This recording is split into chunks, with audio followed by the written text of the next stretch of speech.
বন্ধুরা কি নিয়ে চলে এলাম।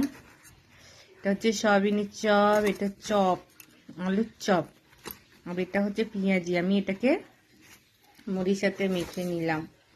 ঠিক আছে, বলো তোমরা কি খেতে ভালোবাসো।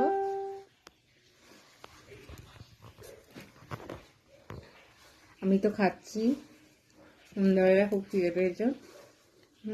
তোমরা কি খাও সন্ধ্যাবেলা অবশ্যই জানলে। আর তোমার মুড়ি চপটা হেভি লাগে, বুঝতেই পারছো। বাঙালি মানে চপ, বুঝেছো। আমি যখন বাইরে থাকতাম এগুলোকে আমি খুব মিস করতাম, সত্যি বন্ধুরা। আর কি বলবো, এখানে তো আমি পেয়েতে খুশি।